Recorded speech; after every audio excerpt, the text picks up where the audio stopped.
jaundice, which we commonly known as pelia. In this, discoloration of skin occurs, that means skin becomes yellow in color. Basically, mucous membrane, sclera, and the body tissues, they all turn into yellow color due to the deposition of bile pigments in the blood. Jaundice is the common symptom for all the kind of liver diseases. When the we can say accumulation of bilirubin in the blood is called jaundice. When its ratio increases from 2.0 to 2.5 milligram per deciliter से अगर ज़्यादा हो जाएगा, in that case it is said so. Liver, if you see the liver, the vital function of liver here involves removal of all the toxic byproducts of any of the medicines if the person is taking. Then it prevents the shortage of any of the nutrients and it act as reservoir for the storage of various nutrients like vitamin, minerals, sugar. It metabolizes various nutrients from the food and make it available for the body. It produces most of the proteins which are required by our body. Then it helps the body to fight with the disease causing organisms like bacteria. It regulates certain, or it secretes various factors which are involved in the clotting of our blood. This all we have read in our class 10th, that liver secretes bile juice which helps in the emulsification of fat, that means breakdown of large molecules of fat into smaller ones, and it also helps in the absorption of vitamin A, D, E and K. What are the clinical symptoms and physiological conditions of jaundice? Let us study first of all what are the cause. We all know that RBC has certain lifespan. After 120 days it has to die or it has to destroy. When it dies or it is destroys, then its bilirubin part separates from the heme part or the iron containing part, and after the separation, this is occurring in the spleen and also it occurs in the Kupffer cells of liver. So it is sent to the liver. This is sent to liver. In liver, what happens? Two process occurs. Here we can see simultaneously it can occur.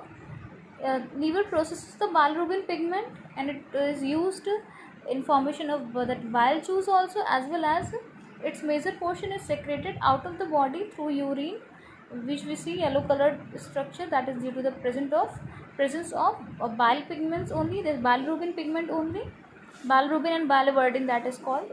उस pigment को वो eliminate कर देगा urine से. Stool से लिखा है तो थ्रू स्टूल और the waste material fecal matter also it is remove. But in case if the liver is damaged, hepatitis disease हो गई है, उस केस में आरबीसी का डिस्ट्रक्शन बहुत ज़्यादा होने लगता है और उससे भी जॉन्डिस हो जाती है. And obstruction of bile passes, the problem occurs that proper removal of bile pigment doesn't, ये bile जो bilirubin है इसका proper body से removal नहीं होता है, and then that creates the problem in the body. Here in the diagram we can see that the kid is getting yellow, पीला हो गया है, पीलिया है, ये yellow pigmentation of skin. Then sclera हमने पढ़ा था, तो आप देखोगे आईज की जो मेम्ब्रेन है that has become yellow, discoloration of eye has occur. अब किसी को अगर जॉन्डिस हो गया है तो उसमें कॉमन सिम्टम्स क्या आएंगे? तो yellow pigmentation, we all know that stool और the faecal matter will be yellow. Then urine will be also dark yellow और brown in colour it would be. Body में इशीनेस होगी जिसको आप बोलते हो दैट इरिटेशन या खुजली होना. फैटिक, चक्कर आ सकता है. अब्डोमिनल पेन, पेट में दर्द होगा. वेट लॉस होगा, वॉमिटिंग होगी, फीवर आ सकता है.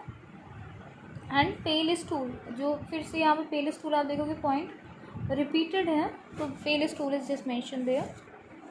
Then after that types of jaundice. Jaundice कितने टाइप के हो सकते हैं? तो यहाँ पे लिखा है हेमोलिटिक जॉन्डिस, हेपेटिक जॉन्डिस.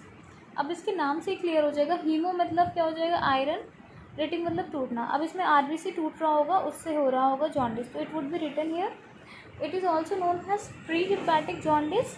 इसमें आरबीसी का बहुत ज़्यादा डिस्ट्रक्शन हो जाता है जिससे बालरूबिन बनता है, और क्योंकि डिस्ट्रक्शन हो रहा है तो आयरन कंटेनिंग पिगमेंट हट रहा है, तो इससे अनीमिया भी हो सकता है.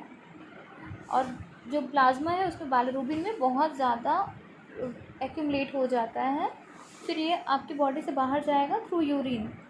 और इस तरह के जॉन्डिस जनरली किस में होते हैं, न्यू बॉर्न, जो बच्चे न्यू बॉर्न होते हैं या न्यूनाटल होते हैं उनमें होता है कि डिलीवरी के जस्ट बाद या चाइल्ड बर्थ के तुरंत बाद उनकी आरबीसी में मैसिव डिस्ट्रक्शन हो जाता है। तो मैसिव डिस्ट्रक्शन होगा, bilirubin is separated, haem part is separated, तो जो बाइलरुबिन है वो एक्यूमुलेट होगा, इट विल कॉज जॉन्डिस, और हिम पार्ट क्योंकि हट चुका है तो it will cause deficiency of iron, in turn it will cause the disease, we can say anemia. Symptoms will also be observed. Then hepatic jaundice. In this what happens, जो normal बाइलरुबिन, यहाँ पर बाइलरुबिन pigment जो produce हो रहा है वो normal रहेगा, but जो लीवर है वो कन्वर्ट नहीं कर पाएगा फैट सॉल्युबल बाइलरुबिन को वाटर सॉल्युबल फॉर्म में, तो इसीलिए decrease conjugation leading to hepatocyte damage. अब इसकी वजह से क्या हो जाएगा, hepatocyte, hepato is related to liver, तो लीवर के जो सेल्स हैं उसमें डैमेज होना शुरू हो जाएगा, फेल्यूर ऑफ अबाउट 80% और more of the hepatic function, और इससे लीवर के बहुत सारे फंक्शंस हैम्पर हो जाएंगे। दैट मीन्स लीवर में कुछ प्रॉब्लम की वजह से वो फैट सॉल्युबल को वाटर सॉल्युबल में नहीं कन्वर्ट